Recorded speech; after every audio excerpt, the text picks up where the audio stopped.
A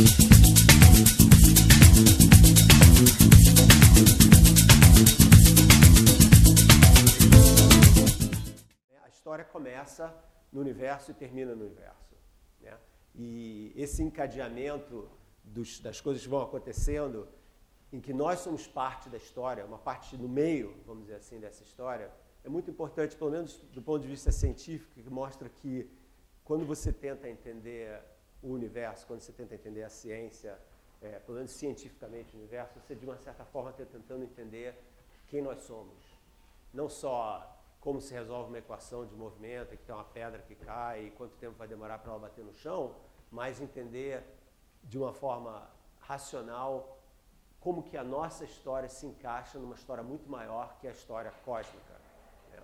Então, uma das coisas que vocês veem nesse vídeo é que tem várias galáxias, estrelas e tal, e, por exemplo, um conhecimento que nós temos hoje, que a gente não tinha, vamos dizer, há 40 anos atrás, é que os elementos químicos dos quais nós somos feitos, são forjados nas estrelas.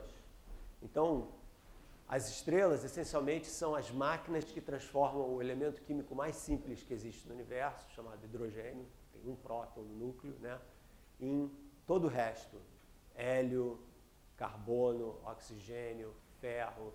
Então, as estrelas é que são, pedindo desculpas ao Paulo Coelho, as estrelas é que são os únicos alquimistas que realmente existem no universo, no sentido de serem capazes de transformar o elemento químico mais simples nos elementos mais complicados que são fundamentais para a vida. Então, a maneira como nós, cientistas, vemos a vida hoje é essencialmente como uma manifestação físico-química de um agregado de partículas que é capaz de se reproduzir, né?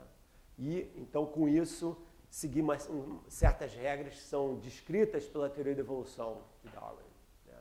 E é interessante que não existe definição para a vida. Se perguntar para vários cientistas aqui dessa universidade ou de outros o que é vida, vão aparecer definições diferentes. Tem gente que acha que nem vale a pena definir vida, porque quando você define uma coisa, você imediatamente restringe o que você está definindo àquela definição, e vida pode ser uma coisa muito mais vasta e rica do que a definição que eu dei agora, que é um conjunto de reações químicas capazes de se auto-reproduzir, metabolizar energia, receber energia do meio ambiente, segundo a teoria da evolução de Darwin, né? Segundo o processo de seleção natural.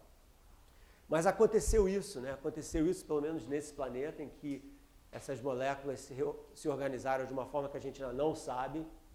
E aqui em Harvard tem uma iniciativa chamada Origins, que é uma iniciativa interdisciplinar que mistura astrônomos, bioquímicos, médicos e geofísicos para estudar justamente a questão da origem da vida, né? Como que surgiu essa transição do inanimado para o animado, né? Então, essa narrativa que a gente viu aí, em 2 minutos, que conta uma história de 14... Aliás, não é nem de 14 bilhões, porque vai até o fim do universo. Então, de pelo menos uns 20 bilhões, pelo menos o fim do Sol. O Sol vai explodir daqui a 5 bilhões de anos. Então, a gente não tem saída. Vocês podem... 5 bilhões é isso, é o tempo em que a gente tem que ou acabar e virar poeira cósmica novamente, ou então descobrir uma outra maneira de ir para um outro sistema solar, né? Colonizar um outro planeta e fazer com a galáxia o que nós fizemos com o planeta Terra, que é simplesmente sair da África e começar a se expandir pelo planeta inteiro, né? A humanidade é essencialmente expansionista, né? Gosta de sair pelo mundo e como a gente já viu mais ou menos a maior parte do mundo, tem muita coisa que a gente não conhece. Por exemplo, o oceano, as profundezas do oceano, a gente sabe muito pouco do que está acontecendo lá embaixo. E, obviamente, em termos de sistema solar, mesmo com as coisas maravilhosas que a NASA e a Agência Espacial Europeia têm feito, a gente só conhece a nossa redondeza aqui, a nossa vizinhança. O universo mesmo, quer dizer, a coisa... o clicker. Ok. É bem mais complicado do que isso. Então, essa...